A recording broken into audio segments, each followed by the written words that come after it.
we've recently rebranded to this Lucky Red, and the reason I mention that is because it's not entirely unconnected with a subject matter of the talk later on. We've merged with a firm, Lloyd Wise, and strengthened our presence in the Far East. The title of the talk is IPR for Energy Technology. So, very briefly, so I think we do the ride, I'll just review some types of intellectual property right. So there are registrable rights like patents, designs, trademarks, and other more obscure varieties. And then inherent rights which arise during the creative process. Very briefly, designs are intended to protect the visual appearance of an object. They're meant to be things which are visible during normal use, although you can invent interesting examples like flashing spark plugs, which may or may not be. These are examples of designs which have been registered at the European Community European Community Registered Design Office in Alicante, which goes by the wonderful name of the Office for Harmonization of the Internal Market. And you can see lots of variety there. Trademarks, potentially eternal. The very first UK trademark was the red bass triangle, which was registered in 1876, and it's still in force. Part of the goodwill and of great value, as you can see by those two examples there. Confidential information.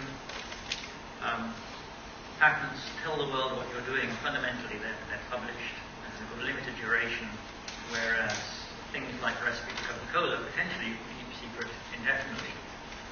Although you've got to be vigilant about preserving the secret, you need good internal systems for documentation. You need to police your information with non-disclosure agreements and so forth.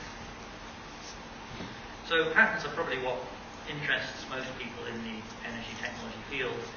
And I just thought I'd put up a few examples. These are basically chosen at random. We looked through lots of examples, picked those which either companies are boasting about or which seem to have quite broad claims. And in fact, as we looked, they tended to organize themselves into categories. So here's one category, hydroelectric, and it's an example of a patent application for a turbine, and the grant of patent seems to have something to do with a particular shape of the surface involved. Here's another example. This we sort of categorized as combined power generation. So this is a patent claim to something with a wind turbine generator and a hydro generator device, and some connection system between them. This is an example of a grid send-back patent application. It's a power conditioning circuit and some sort of controller. This is an example of a patent to do with building heating. And what you have there in the same language, among other things, is a fuel-burning electric power generator and an air blower and some heat exchangers and so forth. Here's an example of a patent in the solar field. It's basically some sort of reflection system. Here's an example in the tidal wave power field, something to do with the Venturi box and the vane assembly. And here's an example in the wind field. This is storing energy generated by the wind's compressed air. There seem to be quite a few along this line, in fact. So that just gives you a flavour of the sort of things that people can write patents to. And it's worth just commenting a little bit about how patents work, because there's a lot of misunderstanding.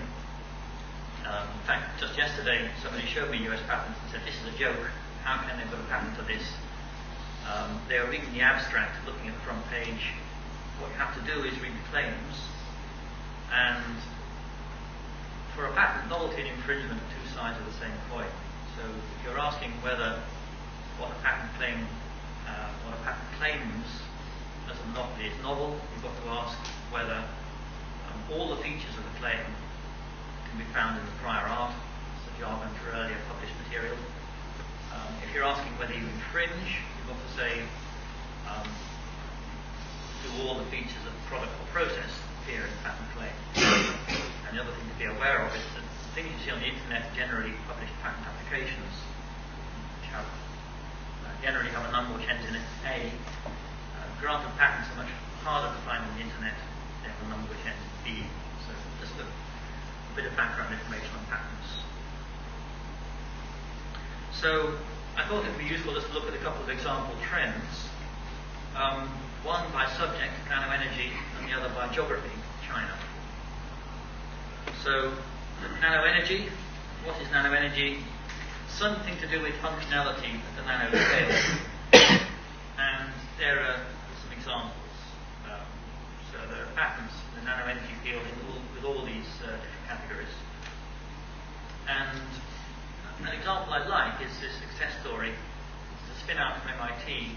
The initial patent application was filed in December 2001. 5 years later, they had $100 million worth of orders. And the technology was to do with battery cathode phosphate nanocrystals. And they weren't sure whether or not to go for hybrid vehicles or for tools in the first place. They went for tools, and that seems to have been the right decision. The Nature article at the bottom there is actually making the point that although this is a big success story, there's a bit of a bubble and lots will fall by the wayside. Now, people are doing R&D work because generally speaking, people file initial patent applications, priority applications in the territory where the R&D work takes place. And this is from our nanotech report of last year. And basically it shows, perhaps not unexpectedly, that the nanoenergy, most of the work, the R&D work, is taking place in the US and Japan. You can also ask who is doing the work. It's not quite the same question. And this is major applicants. You can see at the top there, Sony and Samsung, so strong Far Eastern presence. You have to go quite a long way down before you find the first European entry, Philips. And this is just a trend over time. And again, you can see that Sony and Samsung are pulling away quite rapidly there in this particular field. So that's one example. Another one is China. Why China and energy? Well, it's got a very strong growth. There's a growth in private wealth and also consumption, and there's a severe lack of oil as well. So those are all interesting factors for energy technology. There are opportunities. It's a very large and fast-growing market. Chinese companies and universities are keen to collaborate. But there are also threats, manufacturing base, technology is catching up. Prime Minister Wen has said that competition in the future is competition in IP. It's quite an interesting comment, I think. Just for the purposes of this example, I'm going to focus on hybrid vehicles. There are some stats up there. Basically, the number of vehicles is growing extremely rapidly. There's a prediction that by 2010, more than half China's total oil usage will be for fuel for vehicles. So here's a graph of filings in China for hybrid vehicles, fossil fuel plus electricity. And you can see that filings are growing cumulatively. Remember, the patents take quite a long time to get the grant. But if you look at who is doing the filing, again, it's Japan, fundamentally. Chinese companies and universities do appear towards the top of the list. But Europe is basically nowhere to be seen. Where are the big European motor companies and that which you might expect to see, Ford, GM, and so on? They're not on that list. If you look worldwide, then you do see a couple of what you could class as European companies, maybe they're US, but still the Japanese are in front. So the message here is that there could be an opportunity in China. Europe is underrepresented in this field. It's a large and fast-growing market, and there are some reasons, like the lack of oil and policy reasons, why there could also be motivation for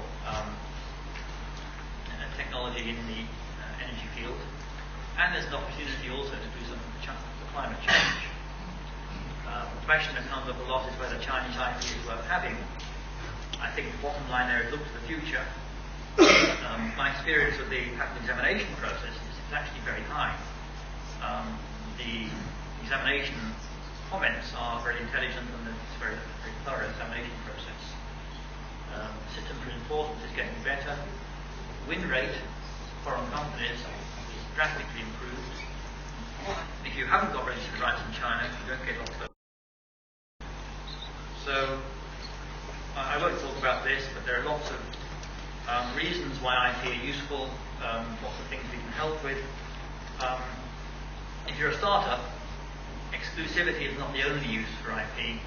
It's also very good for doing deals, cross-licensing, defensive value, and the like, which is perhaps important point to make. And there.